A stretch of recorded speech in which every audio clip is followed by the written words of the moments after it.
नमस्कार साथियों, मैं जय मालाकार मालाकार क्लासेस में आप लोगों का स्वागत करता हूं। चलिए आज मैं आप लोगों के लिए जो टेट हो रहा है, अभी टेट 2022 होने वाला है और जो शिक्षक भर्ती 2022 होने वाला है उससे संबंधित जो एनसीएफ 2005 होता है, एनसीएफ 2005 से संबंधित कुछ इंपॉर्टेंट क्वेश्चन लेकर आया हुआ हूं। जो 50 इंपॉर्टेंट क्वेश्चन है, अगर ये 50 इंपॉर्टेंट क्वेश्चन आप कर लेते हैं तो एनसीएफ 2005 से आने वाले कोई भी क्वेश्चन इससे बाहर नहीं जाएगा।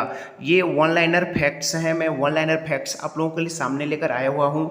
आप इस पूरे 50 क्वेश्चन को रट लीजिएगा, बार बार देख लीजिएगा। मैं इसका पीडीएफ भी अपने टेलीग्राम चैनल पे प्रोवाइड कर दूंगा। अगर आपको अच्छा लगे तो पीडीएफ भी डाउनलोड कर लीजिएगा। ये 50 क्वेश्चन कर लेंगे तो एनसीएफ इससे बाहर जाता ही नहीं है, बार बार इन्हीं क्वेश्चनों को रिपीट करता है एनसीएफ से।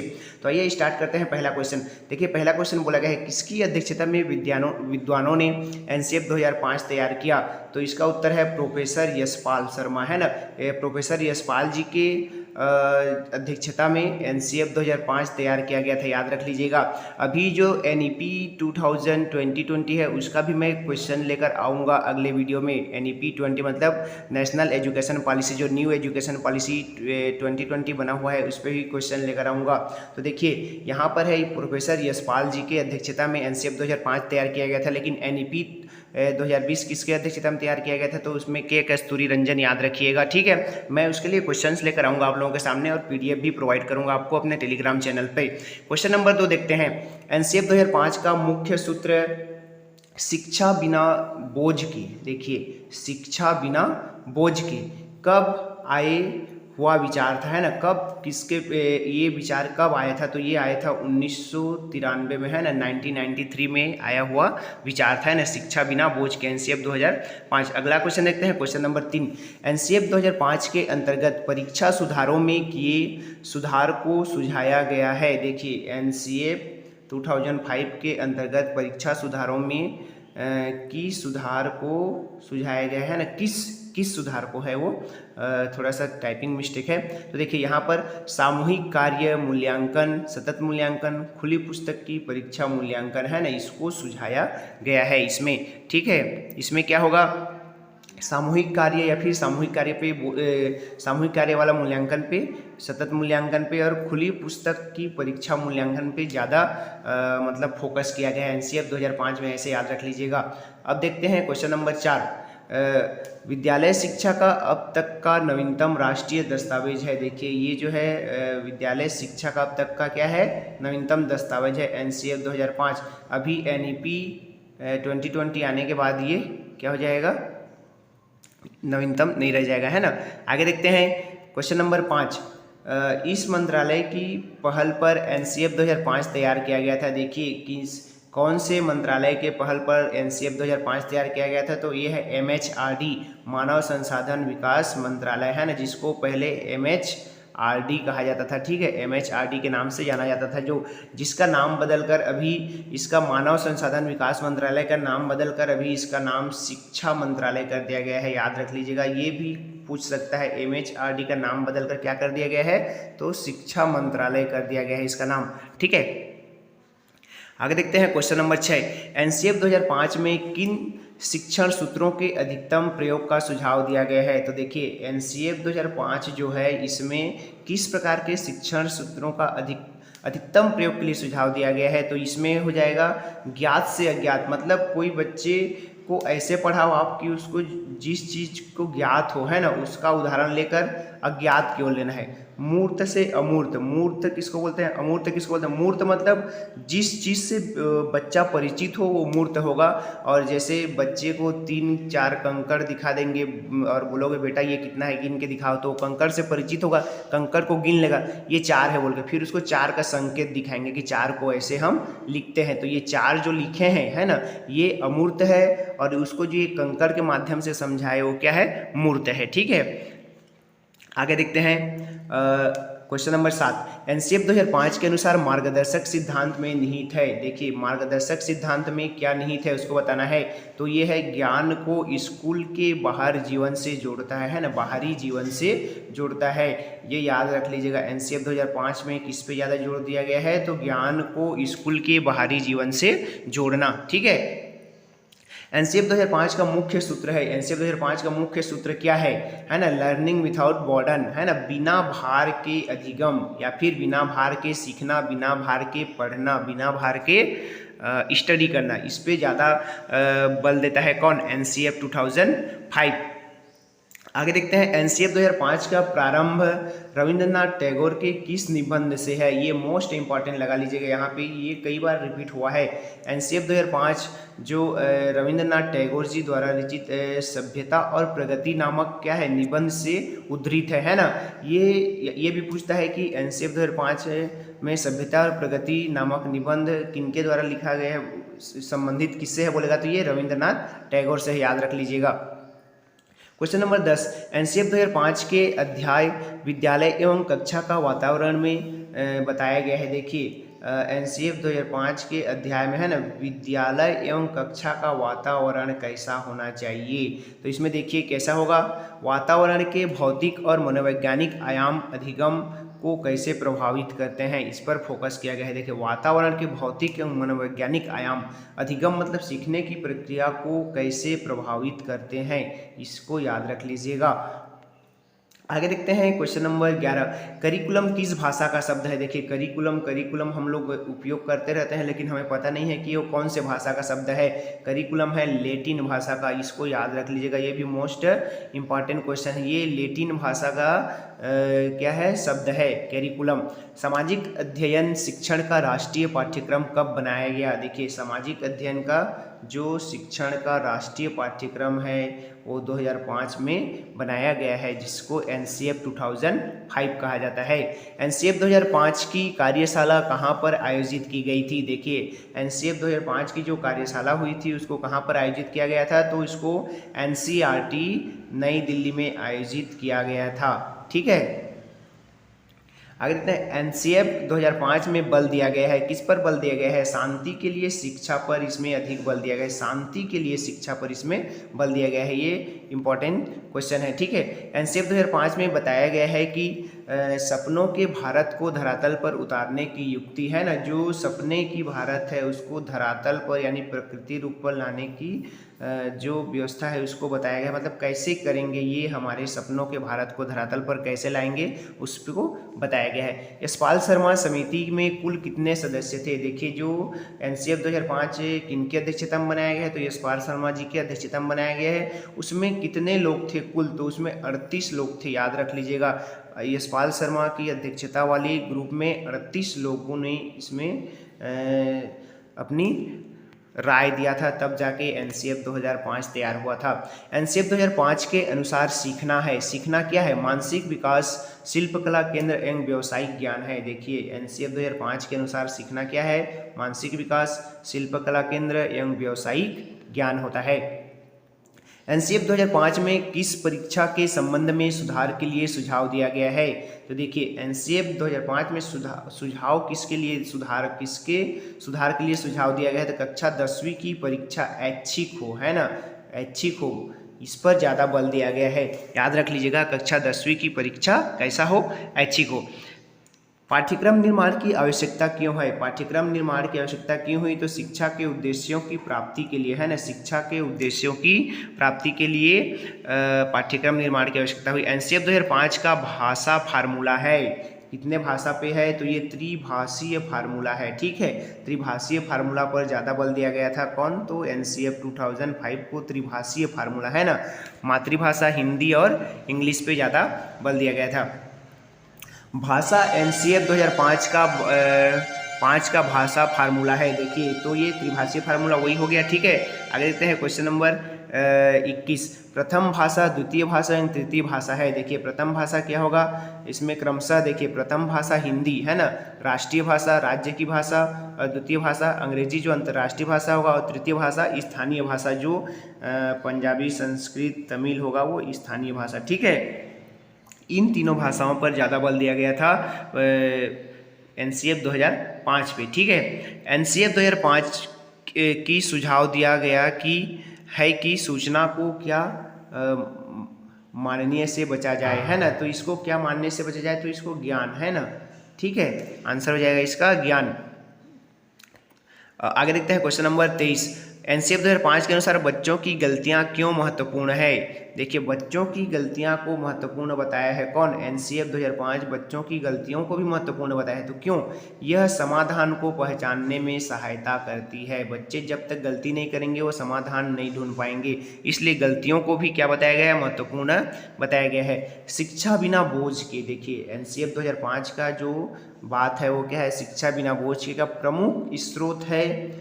इसका अर्थ होता है, देखिए इसका अर्थ क्या है ना, तो पाठ्य चर्चा को बोझ को कम करना है ना, पाठ्य चर्चा जो है ना, पाठ्यक्रम जो हमारा होता है सिलेबस, उसके बोझ को कम करना मुख्य उद्देश्य था एनसीएफ 2005 का। ठीक है, आगे देखते हैं 25 नंबर।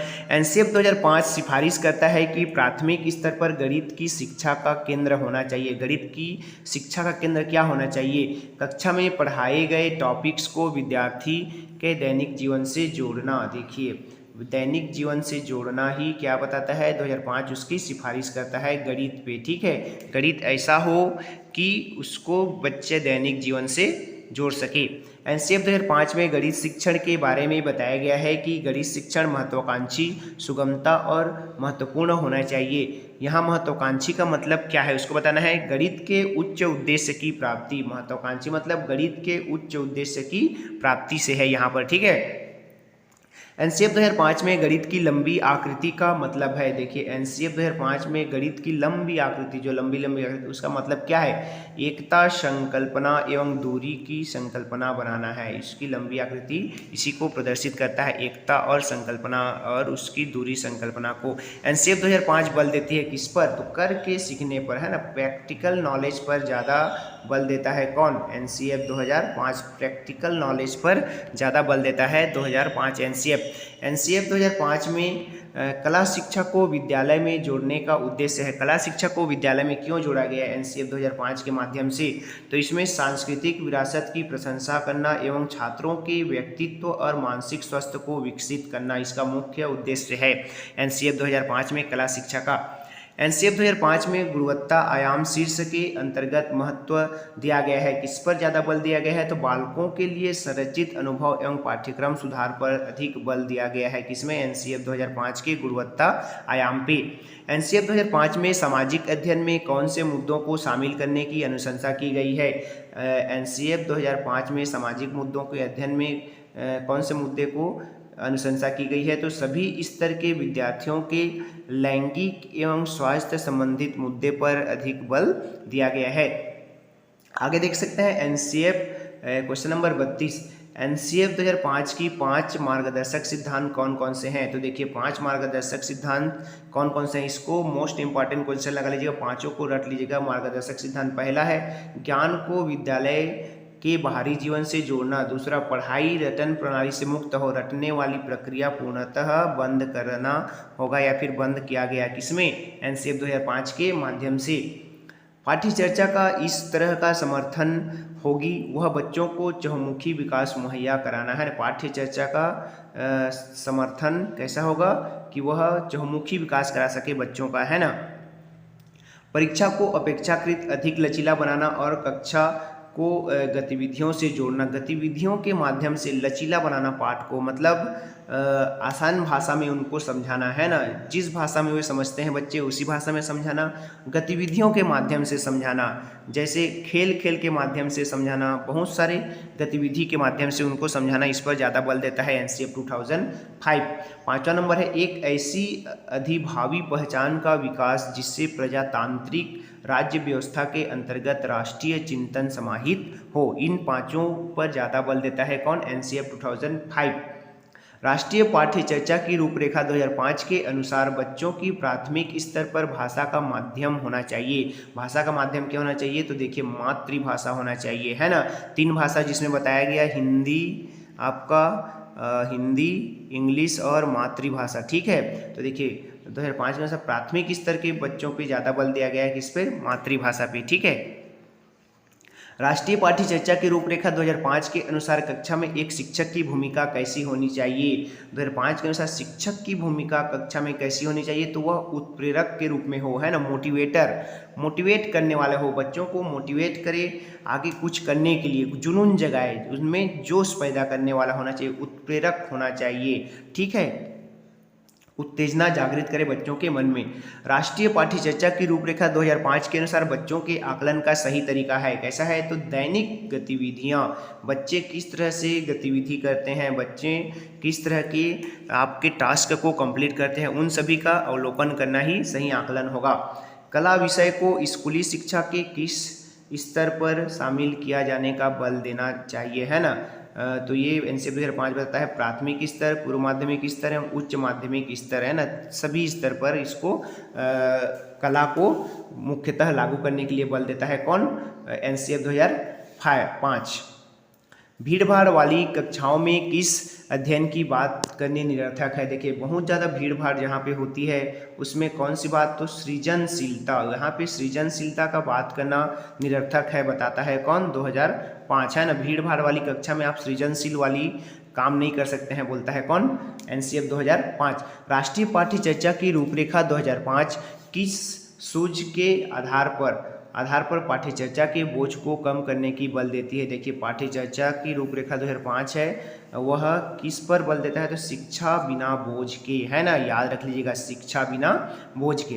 राष्ट्रीय पाठ्य चर्चा की रूपरेखा 2005 के अनुसार गणित शिक्षण का लक्ष्य होना चाहिए। गणित शिक्षण का लक्ष्य कैसा होना चाहिए, अमूर्त चिंतन का निर्माण करना, तार्किक ढंग से सोचना एवं संचालित करने की योग्यता का विकास करना, ये है गणितीय शिक्षण की लक्ष्य है, ठीक है, एनसीईआरटी 2005 का। एनसीईआरटी 2005 की संतुतियों के अनुसार कक्षा 1 एवं कक्षा 2 की विद्यार्थियों के लिए मूल्यांकन का तरीका होना चाहिए। क्लास 1 और क्लास 2, है ना, क्लास 1 और 2 के विद्यार्थियों के मूल्यांकन का तरीका कैसा होना चाहिए, तो प्रेक्षण के आधार पर उनका मूल्यांकन होना चाहिए। ऑपरेशन ब्लैक बोर्ड परिणाम था, ऑपरेशन ब्लैक बोर्ड जो चलाया गया था वो किसका परिणाम था, है ना, तो वो था राष्ट्रीय शैक्षिक योजना 1986, है ना, 1986 का ये क्या था, परिणाम था, ठीक है। 1986 के बारे में एनईपी 2020 लेकर आऊँगा, उसमें आप लोगों को अच्छे से बताऊंगा। नाटक विधि में रुचि लेते हैं, नाटक विधि में कौन रुचि लेते हैं, तो प्राथमिक स्तर के छात्र ज़्यादा रुचि लेते हैं। नाटक विधि के माध्यम से आप पढ़ाओगे तो बच्चों को बहुत मज़ा आता है, बहुत आनंदित होते हैं, बहुत एंजॉय के साथ में सीखते हैं और डेली स्कूल आने के लिए उनका मन करता है। और आपके देखिएगा जैसे उपस्थिति कम होती रहती है तो आप कुछ नुक्कड़ नाटक और अच्छे से गतिविधियों के माध्यम से बच्चों को पढ़ाने लगेंगे तो उपस्थिति 100% आने लगती है, बच्चों को मज़ा आने लगता है और बच्चे आपके साथ जुड़ने लगते हैं।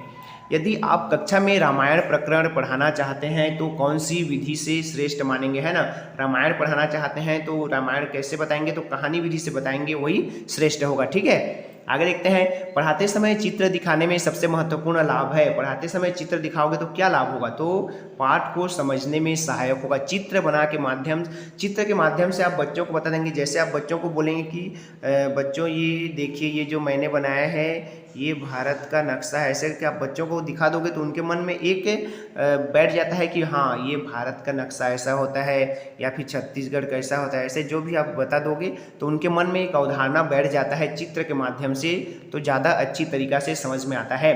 देखिए अगला क्वेश्चन, शिक्षा के क्षेत्र में पाठ्यचर्चा शब्दावली की किस ओर संकेत करती है। विद्यालय का संपूर्ण कार्यक्रम जिसमें प्रतिदिन अनुभव प्राप्त करते हों, इस पर ज़्यादा क्या करता है, संकेत करता है। एनसीईआरटी 2005 में सुझाव दिया गया जिसमें सूचना को क्या मानने से बचा जाए, यही प्रश्न रिपीट हुआ है, इसको ज्ञान मानने से बचा जाना चाहिए, ठीक है। एनसीईआरटी 2005 सिफारिश करता है कि प्राथमिक स्तर पर गणित की शिक्षा का केंद्र होना चाहिए। क्या होना चाहिए, कक्षा में पढ़ाई एक टॉपिक को विद्यार्थी के दैनिक जीवन से जोड़ा जाना, है ना, यही गणित क्या बोलता है, दैनिक जीवन में उपयोग होना चाहिए। गणित का उपयोग एनसीईआरटी 2005 बताता है। एनसीईआरटी 2005 में गणित की लंबी आकृति का मतलब ये रिपीट हो गया शायद, आई थिंक, एक संकल्पना व दूसरी संकल्पना बनाना। एनसीईआरटी 2005 के अनुसार बच्चों की गलतियां क्यों महत्वपूर्ण है, समाधान को पहचानने में सहायता करती है। ये क्वेश्चन कुछ क्वेश्चंस नीचे का रिपीट हो गए हैं, ठीक है। क्वेश्चन लास्ट क्वेश्चन है आज क्या, विद्यालय शिक्षा का अब तक का नवीनतम राष्ट्रीय दस्तावेज कौन सा है? 2005। तो दोस्तों ये थे आज के महत्वपूर्ण 50 क्वेश्चन एनसीएफ से संबंधित। एनसीएफ इससे बाहर नहीं जाएगा, इसी के इर्द गिर्द एनसीएफ आपको क्वेश्चन करेगा। थोड़ा समझ के साथ आपको इनको अटेम्प्ट करना है। इस 50 क्वेश्चन को आप कर लेंगे। ये पीडीएफ प्राप्त करने के लिए आप टेलीग्राम चैनल से जुड़ जाएंगे और ये 50 क्वेश्चन आप यदि कर लेते हैं तो ये आपके लिए बहुत ही फायदेमंद रहेगा और आपको 5 से 10 नंबर देकर जाएगा इस टेट और शिक्षक भर्ती से। तो दोस्तों अगर वीडियो अच्छा लगा हो तो एक लाइक कर दीजिएगा। अगर आप हमारे चैनल पे नए हैं तो हमारे चैनल को सब्सक्राइब कर लीजिएगा। आपको इसी तरह के सारे इंपॉर्टेंस वीडियो आपके टीचर भर्ती और टीटी भर्ती संबंधित आपको मिलते रहेंगे। नमस्कार, जय हिंद।